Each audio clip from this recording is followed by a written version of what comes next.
اکثر لوگوں کے ذہن میں یہ بات ہوتی ہے کہ وہ دن بھر کے جتنے بھی کام ہیں اگر وہ روٹین سے ٹھیک طریقے سے سر انجام دے رہے ہیں تو وہ جسمانی طور پر صحت مند ہے۔ حالانکہ ایسا نہیں ہوتا۔ ہمارے جسم کے اندر سب سے اہم جو پارٹ ہے وہ دل ہے۔ تو ہمارا دل جتنا مضبوط ہوگا اتنا ہی ہم بہتر طریقے سے اپنے جو روٹین کے کام ہیں اس کو کر سکیں گے۔ اب دل کا مضبوط ہونا یہ ہمیں کیسے پتہ چلے گا کہ ہمارا دل مضبوط ہے؟ اگر آپ تیز واک کرتے ہیں یا تھوڑا سا تیز دوڑتے ہیں، جاگنگ کرتے ہیں، اس دوران اگر آپ کا سانس بہت زیادہ پھولتا ہے تو اس کا مطلب ہے کہ آپ کی دل کی جو صحت ہے وہ ٹھیک نہیں ہے۔ لیکن چونکہ ہم دن میں اس طرح کی کوئی ایکٹیویٹی نہیں کرتے تو ہمیں نارمل رہتے ہوئے جب ہم کام کر رہے ہوتے تو ہمیں دل کی صحت کا اندازہ نہیں ہوتا۔ ویسے بھی یہ ہمارے جسم کا بڑا اہم پارٹ ہے، اس کا خیال رکھنا بہت ضروری ہے۔ اب ایک ایتھلیٹ کو اگر دیکھ لیں آپ، کسی بھی کھلاڑی کو آپ دیکھ لیں تو اس کا دل ایک عام آدمی سے زیادہ صحت مند ہوتا ہے، مضبوط ہوتا ہے۔ جب اس کا دل ایک دفعہ دھڑکتا ہے تو وہ میکسیمم بلڈ پورے باڈی تک پہنچاتا ہے، جبکہ ایک عام بندے کا اگر دل بیٹھے بیٹھے جب وہ دھڑکتا ہے تو وہ اتنا بلڈ باڈی تک نہیں پہنچاتا ہے جتنا ایک کھلاڑی یا ایتھلیٹ کا جو دل ہے وہ پورے باڈی تک بلڈ پہنچاتا ہے۔ بلڈ بیسیکلی اس میں ہماری جو نیوٹریشن ہے، خوراک ہے جو ہمیں انرجی دیتی ہے۔ تو جسم کے تمام پارٹ تک صحیح طریقے سے جب انرجی پہنچتی ہے تو وہ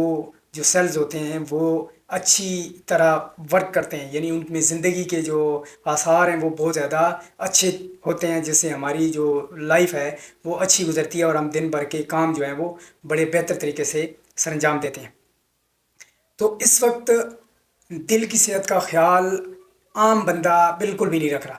وہ اپنی روٹین ویسے ہی گزار رہا ہوتا ہے اور کوئی اس کی جسمانی سرگرمی نہیں ہوتی، تو اس سے اس کا جو دل ہے وہ بری طرح متاثر ہوتا ہے اور پھر وقت سے پہلے یہ مسائل اتنے آ جاتے ہیں کہ جو کہ آگے اس کے لیے پریشانی کا باعث بنتے ہیں۔ تو دل کی جو صحت ہے وہ ہماری روٹین میں ایکسرسائز کے ساتھ ہے کہ جتنی ہم ایکسرسائز کریں گے، واک کریں گے، جاگنگ کریں گے، ہائی انٹینسٹی ٹریننگ کریں گے، اتنا ہی ہمارا دل جو ہے وہ مضبوط ہوگا اور اس کی جو پورے باڈی تک بلڈ کی سپلائی ہوگی وہ بھی اچھی ہوگی۔ لیکن اگر یہ چیزیں نہیں کریں گے تو آپ اس کا الٹ لے لیں، اتنی ہی دل کی صحت جو ہے وہ متاثر ہوگی۔ اس کے ساتھ ہم خوراک بھی ایسی لیتے ہیں جس سے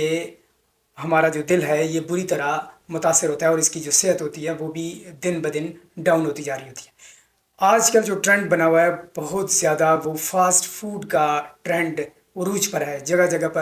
پر آپ کو ایسے ہوٹل نظر آتے ہیں، ایسے ریسٹورنٹ نظر آتے ہیں جس میں فاسٹ فوڈ کی جو بھرمار ہے اس کو لوگ شوق سے کھاتے ہیں، ذائقے کے لیے لوگ جو ہے وہ خوراک وہ کھاتے ہیں، لیکن اس میں انرجی، اس میں کیلریز وہ نہیں ہوتی، اس میں ایسا کچھ کیمیکلز استعمال ہوتے ہیں، اس میں ایسے جو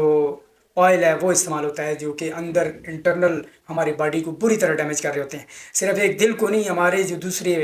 انٹرنل آرگن ہیں ان کو بھی یہ بری طرح متاثر کر رہے ہوتے ہیں۔ تو اللہ تعالیٰ نے ہمارا جو جسم ہے وہ اتنا مضبوط اور زبردست بنایا ہے کہ فل فور یعنی جلدی میں اس کو اتنا نہیں ہوتا، وہ لڑتا ہے اس کے خلاف، ریزسٹ کرتا ہے، لیکن جب اس کے برداشت سے باہر ہو جاتا ہے تو پھر آہستہ آہستہ وہ آرگن جب ڈیمیج ہونا شروع ہو جاتے ہیں اور زیادہ تر لوگ جو ہے وہ کرونک ڈیزیز کا شکار ہونا شروع ہو جاتے ہیں۔ تو یہ ایک کامن بات ہے جس کو ہم نے عام لے لیا ہے۔ ہم بڑے شوق سے فاسٹ فوڈ کی طرف جاتے ہیں، بڑی تیاری کے ساتھ، بڑے اہتمام کے ساتھ، ڈیٹ رکھ کر، پوری فیملی میں اعلان کر کے کہ بھئی آج ہم فلانے ہوٹل میں جا کر جو ہے وہ انجوائے کریں گے، کھانا انجوائے کریں گے، جو کہ اگر اس کو دوسری طرف دیکھ لیں تو یہ نقصان ہے۔ ہم اس کا ادراک نہیں رکھتے۔ ادراک ہمیں تب ہوتا ہے جب ہمارے گھر میں ہی کوئی فیملی ممبر جو ہے وہ 40 سال کے بعد کسی دل کی بیماری میں مبتلا ہو جاتا ہے یا کسی ایسی ہائی بلڈ پریشر کی بیماری میں مبتلا ہو جاتا ہے، تو تب ہم جو ہے اس کو تھوڑا سا کنسیڈر کرتے ہیں۔ اچھا، پھر کیا ہوتا ہے کہ وہ بھی ہم اس کو عام طور پر لیتے ہیں کہ بھئی ٹھیک ہے جی، ڈاکٹر کے پاس وہ چلے جائیں گے، میڈیسن ہوگی اور میڈیسن اس طریقے سے وہ یوز کریں گے اور یوں ان کی جو لائف ہے وہ گزرتی جائے گی، جیسے پہلے تھی ویسے گزرنا شروع ہو جائے گی، یعنی وہ اس کو اچھے طریقے سے گزارے گا۔ لیکن نہیں، جب فاسٹ فوڈ نے آپ کو نقصان دیا تو اگلا نقصان آپ کو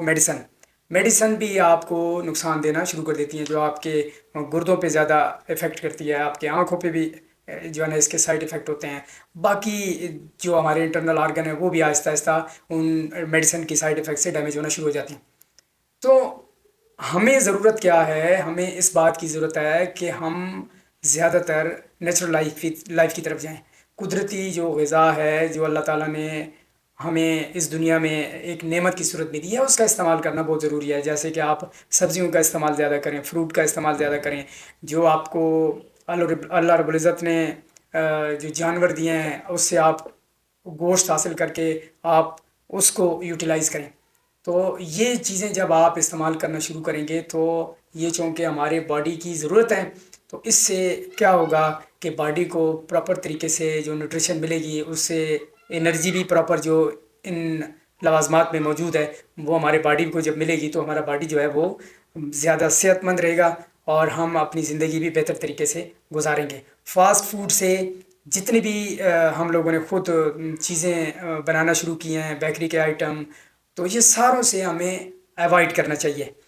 جتنا ہم ان سے ایوائڈ کریں گے اتنے ہی ہم صحت مند رہیں گے. اپنے جو ٹیسٹ برڈز ہیں اس کو ڈیولپ کریں نیچرل چیزوں سے، قدرتی چیزوں سے. جب آپ وہ چیزیں کھائیں گے تو پھر کیا ہوگا کہ آپ کا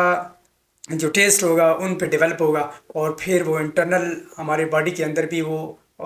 ہمارے آرگن کو فائدے دیں گے، اور اس طریقے سے ہم صحت مند رہیں گے. تو دل کی جو صحت ہے وہ ہماری روزمرہ زندگی کی جسمانی سرگرمیوں سے ہے، اور ساتھ ساتھ اچھی خوراک سے ہے. ان دونوں کو ملائیں گے تو دل مضبوط ہوگا. اور آخر میں رسول اللہ صلی اللہ علیہ وسلم کی وہ حدیث بھی کوٹ کرنا چاہوں گا کہ رسول اللہ صلی اللہ علیہ وسلم نے فرمایا کہ ہمارے دل کے اندر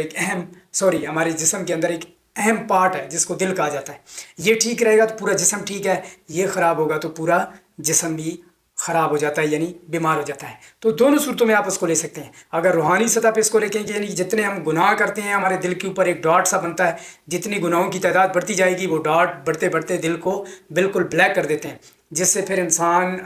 بے حس ہو جاتا ہے، اور پھر اس میں وہ دلیری آ جاتی ہے، اور وہ پھر گناہ پہ اور دلیر ہو جاتا ہے، اور پھر گناہ پہ گناہ کرتا جاتا ہے، اور اس طرح وہ معاشرے میں لوگوں کے لیے بھی نقصان کا باعث بنتا ہے. تو روحانی سطح پہ اگر اس کو دیکھ لیں تو یہ ایک وجہ ہے. اور اگر روحانی سطح پہ اس دل کو پاک اور صاف رکھیں گے تو یہ اللہ تعالیٰ کے بہت زیادہ قریب ہو جاتا ہے، اور اللہ سے دوستی بھی ہو جاتی ہے. تو روحانی سطح پہ دل کی بات اگر لیں اس حدیث کے مطابق، جسمانی سطح پہ بھی لیں کہ دل اگر بیمار ہو جاتا ہے تو پورا جسم بیمار ہے، دل مضبوط ہے تو پورا جسم بھی آپ کا مضبوط ہے اور صحت مند ہے. تو اپنی صحت کا خاص خیال رکھیں ان دونوں چیزوں کا استعمال کر کے، اچھی خوراک اور جسمانی سرگرمی، تو آپ کی صحت بھی بہتر ہوگی.